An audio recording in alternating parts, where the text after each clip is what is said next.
All right, welcome back to the Powers on Sports podcast. Obviously, you've probably heard by now the passing of very, very successful college football coach, Mississippi State head coach Mike Leach. Mike passed away on Monday night. He had a cardiac event on Sunday at his home in Mississippi and passed away on Monday night.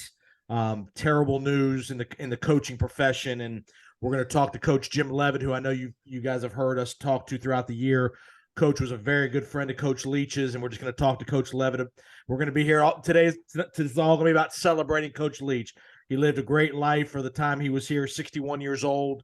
He won 158 career games as a head football coach at the college level, and he was never at an elite, top 5 program. He did it at some tremendous places: Texas Tech, Washington State, Mississippi State, and people don't realize Coach Leach had a law degree. Not many head football coaches at the college level have a law degree. Want to bring in Coach Jim Leavitt. Coach Jim, first of all, I want to just condolences to you. I know you're a very close friend of Coach Leach's, and just thanks for joining us. No, I appreciate it. It was, I heard the news a few days ago when, he has a heart attack, and when good news wasn't coming out, I was really concerned. And my heart goes out to his wife Sharon, their kids, and Mike was a very good friend, and we spent a lot of time together.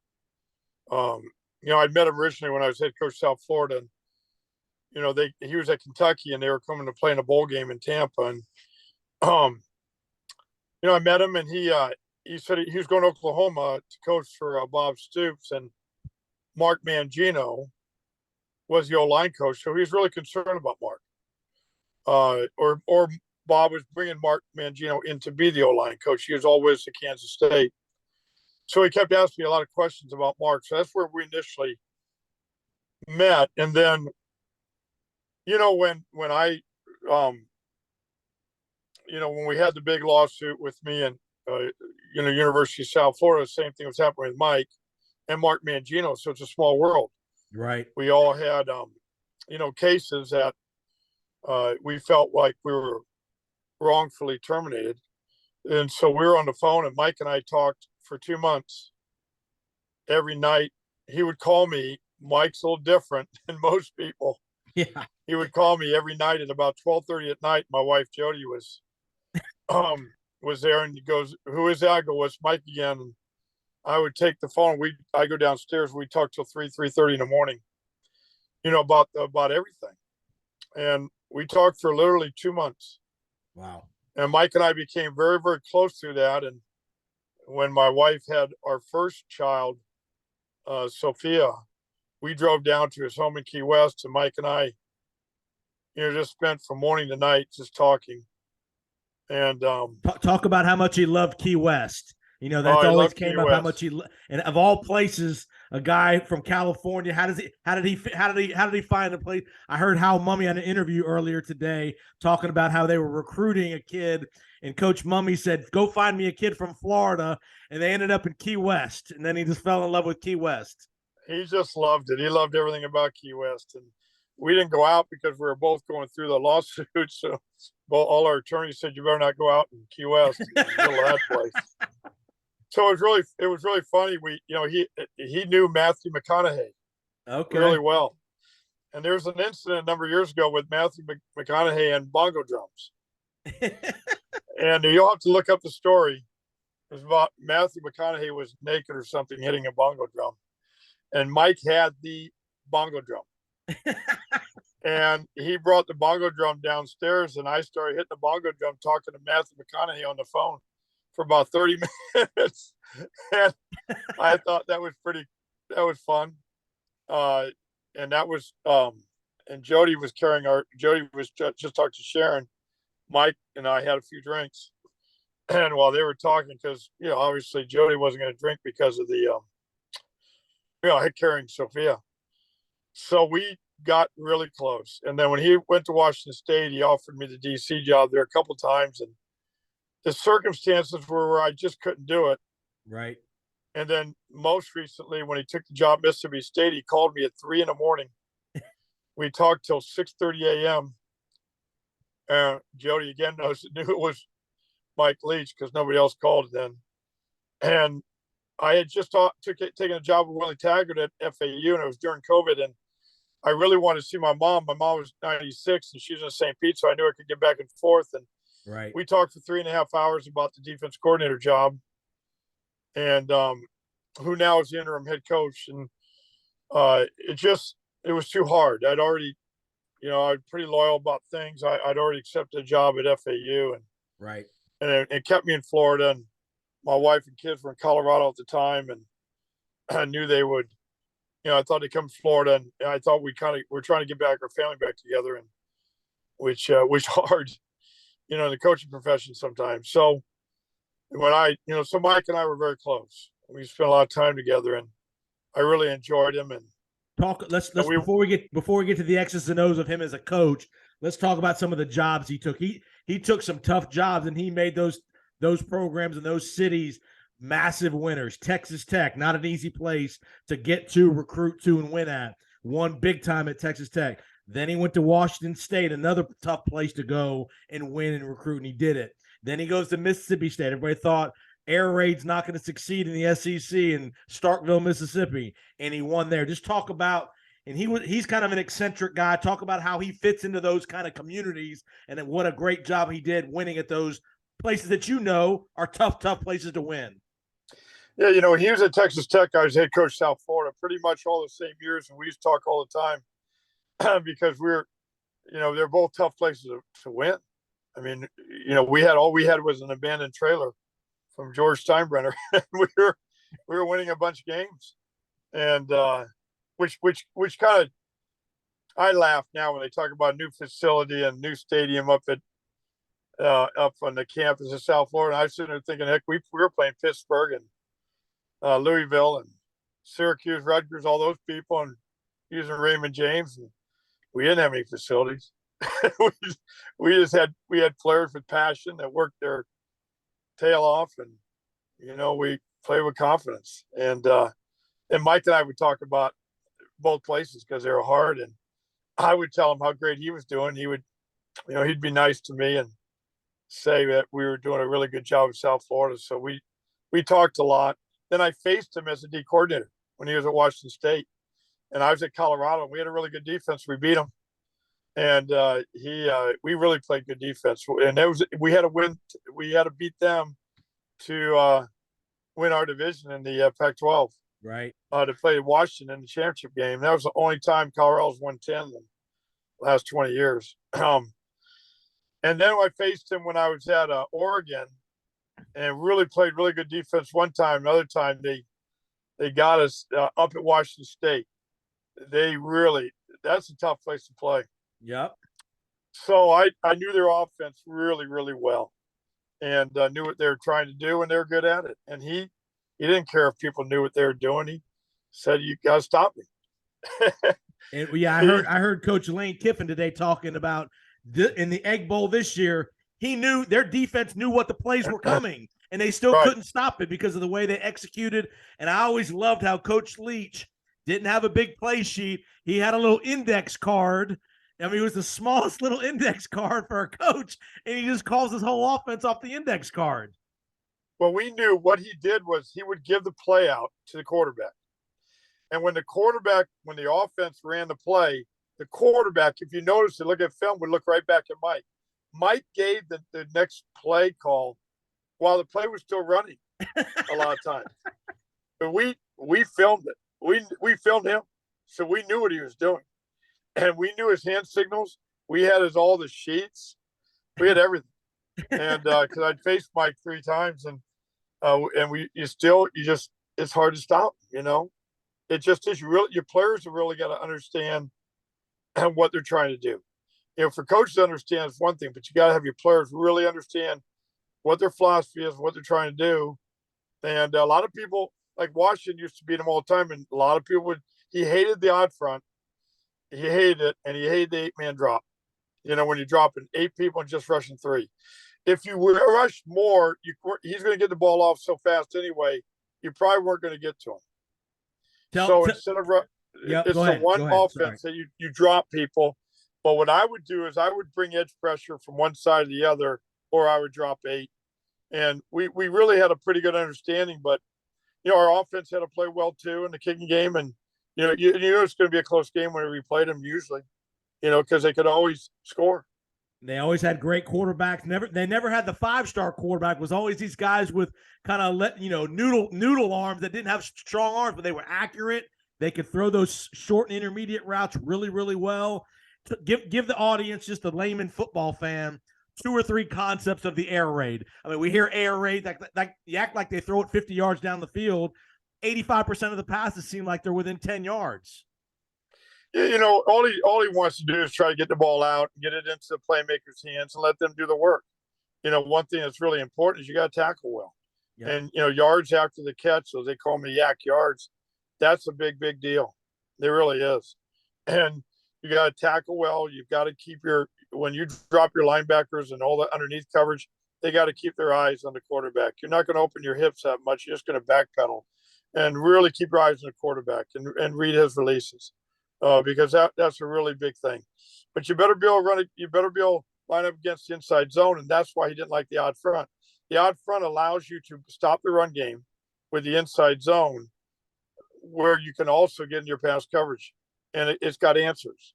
And the even front, not so much, But in the even front, when you get him to 3rd and long, sometimes 2nd and very long, but I didn't do it. I'd only go to even front if it was very 3rd and long, because I had more things to come with. But, the 2 things is keep people in front of you, make them work the field.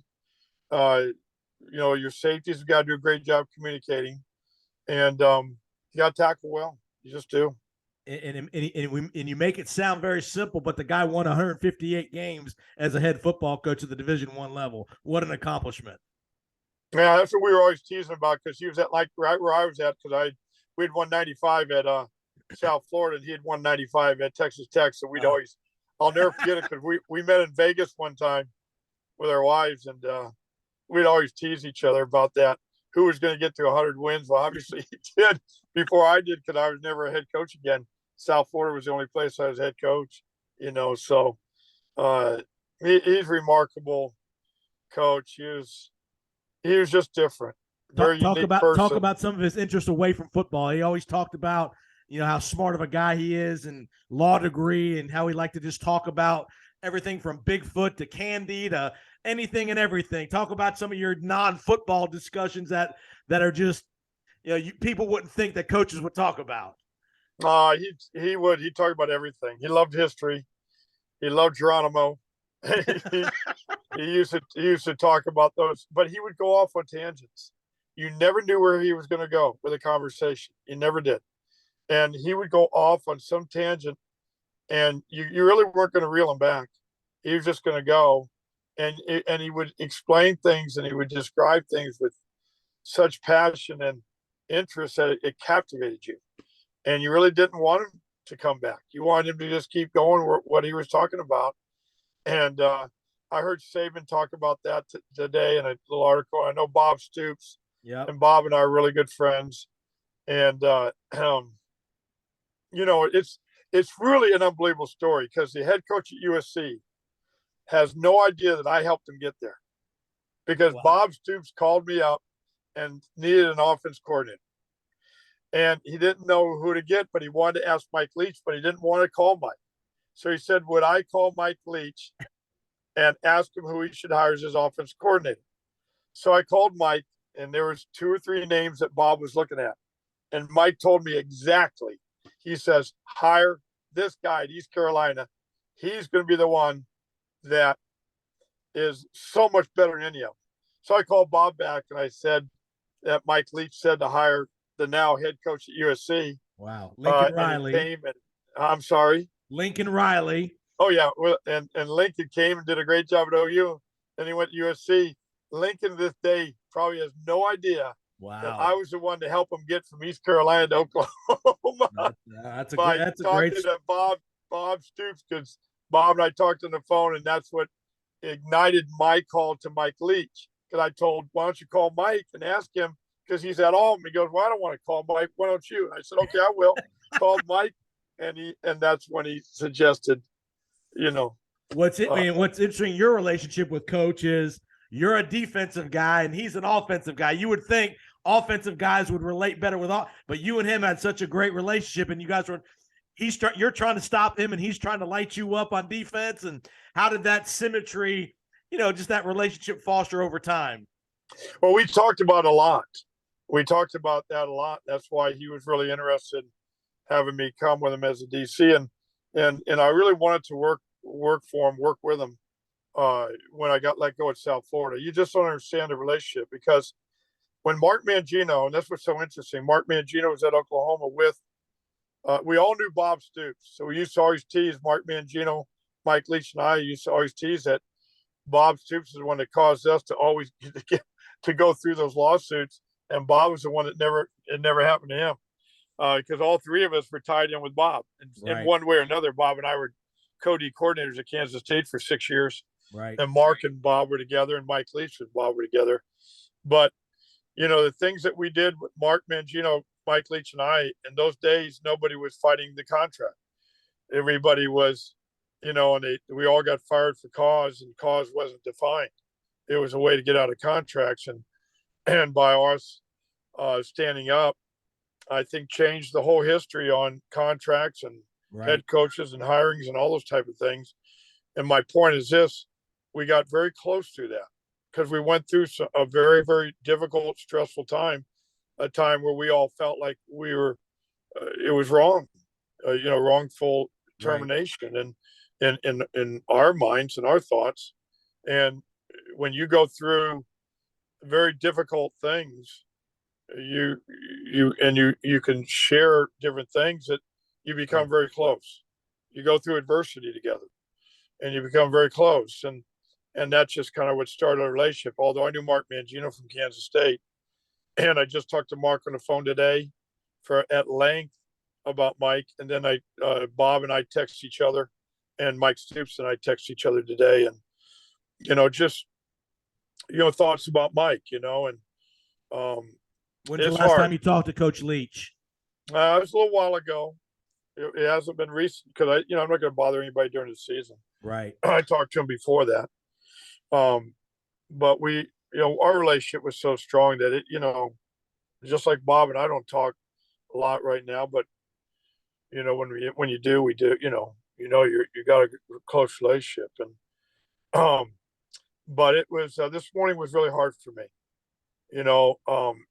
I can only imagine what his wife and kids are going through.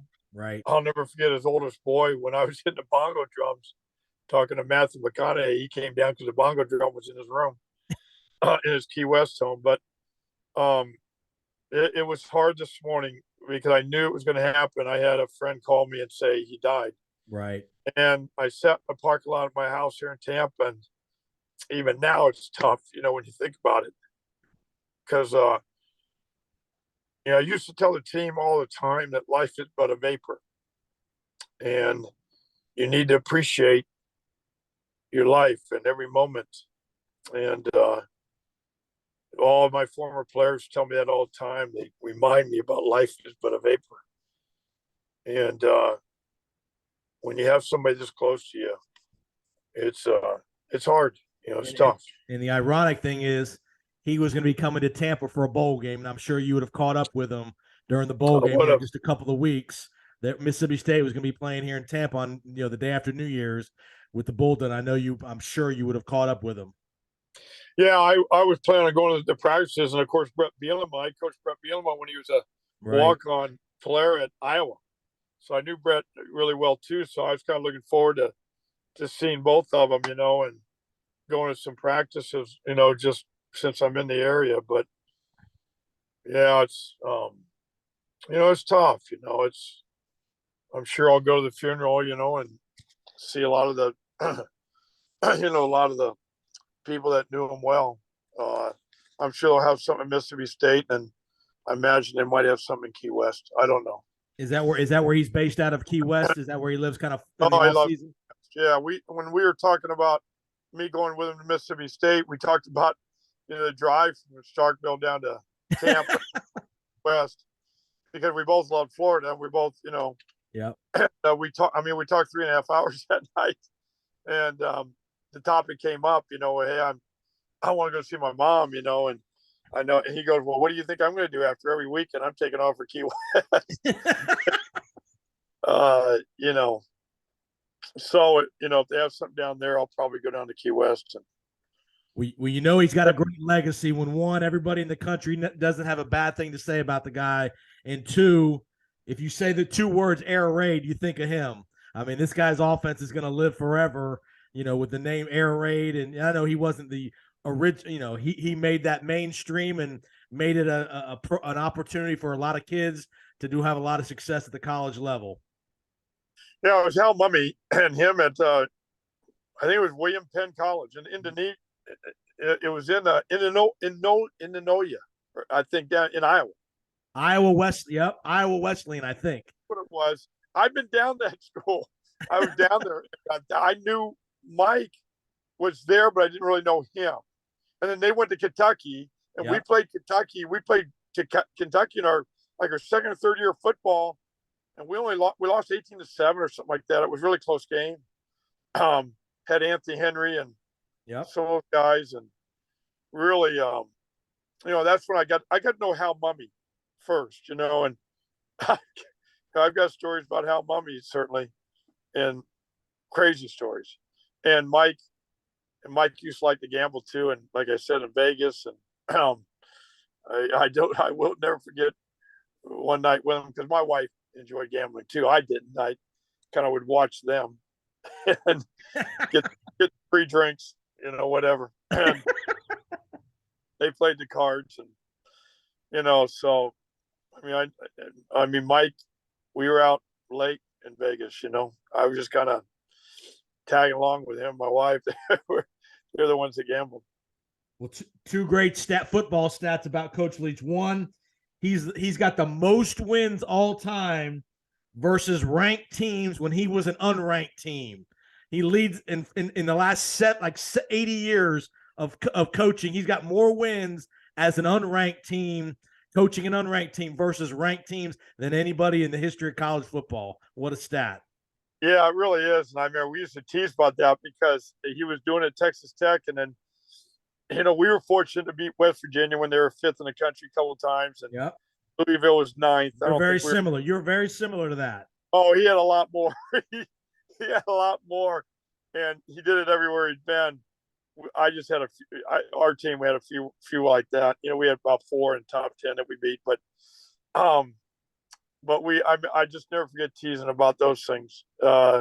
In that famous game when Texas Tech got to number 1 when they beat Texas with Michael Crabtree scoring at the end there in Lubbock, Texas, of all places, Texas Tech became number 1 in the country in college football. And we had Crab at the 49ers. I used to tease Crab about that all the time. And because he, you know, if you guys remember, we would have, when I was in San Francisco, we played the Ravens in the Super Bowl. Right. And we ball to Crabtree. If he catches that ball, I got a Super Bowl ring. That's right. And it was interference. If people go back and see that, they wrap their arms around his waist, very controversial. The ball, and they did not call it. It was the worst call I've ever seen in Super Bowl history. And in fact, it happened twice. We were playing the Seahawks. On the next year, we should have won Super Bowl again. And Sherman. That was Sherman, I think.